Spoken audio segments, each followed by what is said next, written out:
On guys, welcome to Everything Always. My name's Michael Roman, aka Allfires. Now, usually this close to a movie's release like Thor: Love and Thunder, we would have some sort of teaser trailer or trailer released, and it's very noticeable by the malcontent of the fans online. We are confused as to why we haven't gotten it yet. Now, I think it may be a little obvious that even the state of the MCU may be a major spoiler in that Thor: Love and Thunder trailer for the end of Doctor Strange, and that's why we won't get it until attached to the end of that film. But usually by this point we would have a first look, which means when all of these toys start getting released in promotion for the marketing of the film, it's not the first look we've gotten at characters.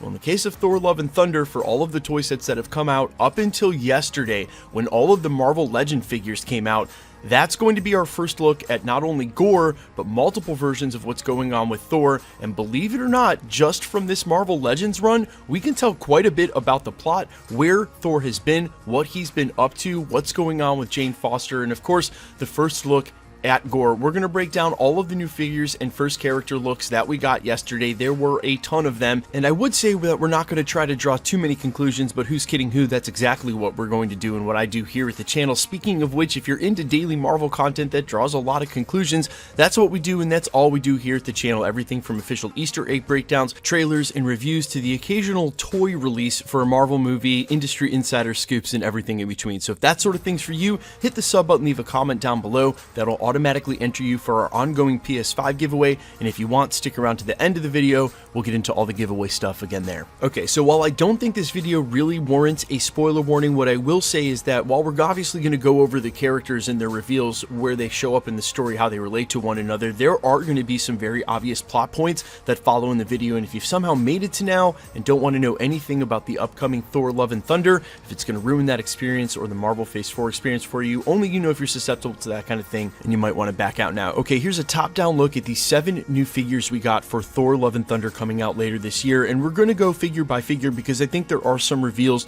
in each one. The first thing I want to point out is that indeed, Mighty Thor, who's actually Jane Foster, has a Mjolnir. Now, I have a video coming out later this week I've already started on which Mjolnir I think this is, how it was put back together, where it came from, and what it's doing in this story, and we'll talk about that later because it really warrants its own video, but we at least now know via this and some of the other reveals she will be wielding her own version of the hammer. The next character up is Groot, which obviously we can tell here he's no longer the small child Groot we saw in the earlier Guardians of the Galaxy, but he's not a full-grown Groot either. This is literally teenage Groot, the same age we saw when they left Earth, coinciding with Star-Lord, as you can see here at the bottom. And then next to them, we know that now, at least at the beginning of the film for Thor: Love and Thunder, they'll be picking up where we left off in Avengers Endgame. As you can see, Thor here wearing the Ravager garb. You're wearing Ravager garb! Literally, that jacket now, the explainer is that it's a Ravager jacket, just that Thor has pulled the sleeves off. And you think about a group like the Ravagers, and then you think about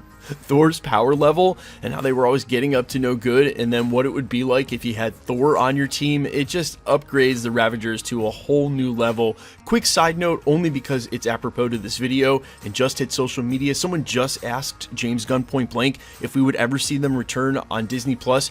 He wouldn't seem to debunk that with the veracity that he normally will if something's a rumor, and there have been rumors of this for a while, so fingers crossed we will get some of that James Gunn TV magic that he brought to Peacemaker in the future of Disney Plus and a Ravagers group. But we at least now know they're going to sew up those loose ends and show us where Thor was, what he was doing whenever he gets back to Earth to meet up with King Valkyrie, who has obviously changed her clothes and look quite a bit, but retains sort of the Valkyrie colors. What I will say about this is that her stunt double actually posted a picture to Instagram that made its rounds not so long ago. I'm not going to throw it in this video in case it would get copyright struck, but she was already wearing this outfit, so a lot of the fan base had already seen it. I also want to jump over to Thor's new armor that I've heard mixed reviews about, the gold and the blue, but honestly, I think this armor looks amazing, and I can't wait to see this powered all the way up at the end of the film, fighting side by Valkyrie and the mighty Thor Jane Foster. Now, moving past these 6 figures, if you're wondering where Korg is, he's actually the Build-A-Figure that comes in this run. But I want to move up here to Christian Bale's character, Gorr. Now, interestingly enough, the way they've made this look, not only in the figure, because look, they can only do so much with a face sculpt and a plastic figure with a couple points of articulation anyway, especially in likeness of the character. We know, especially when it comes to Marvel characters, sometimes these faces haven't lined up at all. And sometimes in the case of Paul Rudd and Ant-Man, they absolutely do. In fact, that figure's sitting on my desk with that stupid little grin. But you can tell from the side portrait here, that's also part of the promotional stuff that goes into the packaging, and we'll see this image in other places, I'm sure, leading up to the film, that it looks as though they've gone with a slightly more human look for Gore the God Butcher, as opposed to what he normally looks like. Now, I'm not saying there couldn't be some CGI on top of him, but if he had the normal head tendrils and or looked a little more like Voldemort as we've seen him portrayed in the Marvel Comics, then this wouldn't exactly be an accurate figure. It looks as though they've decided to opt for something that's a little more along the lines of you color all of the skin the same way they did with Drax, a sort of gray color, and then you don't do the CGI overlay so that you can really capture the facial expressions and the actor that is Christian Bale. Did I just say facial expression? And if I did, the editor will grab it. Or he won't, and he'll leave this in. It'll be a fun little blooper for you guys to enjoy.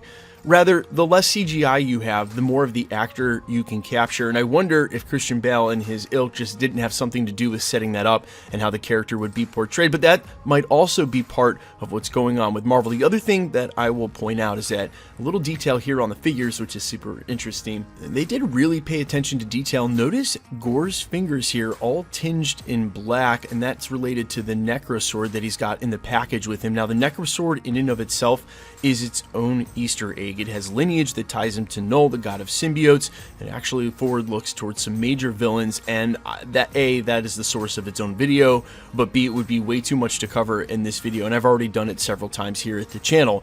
What I will say about this figure reveal is that normally Marvel Legends will put 3 or 4 figures in a run and then attach 2 or 3 characters that have nothing to do with the movie to that run. In the case of Shang-Chi, there was an AI Tony Stark.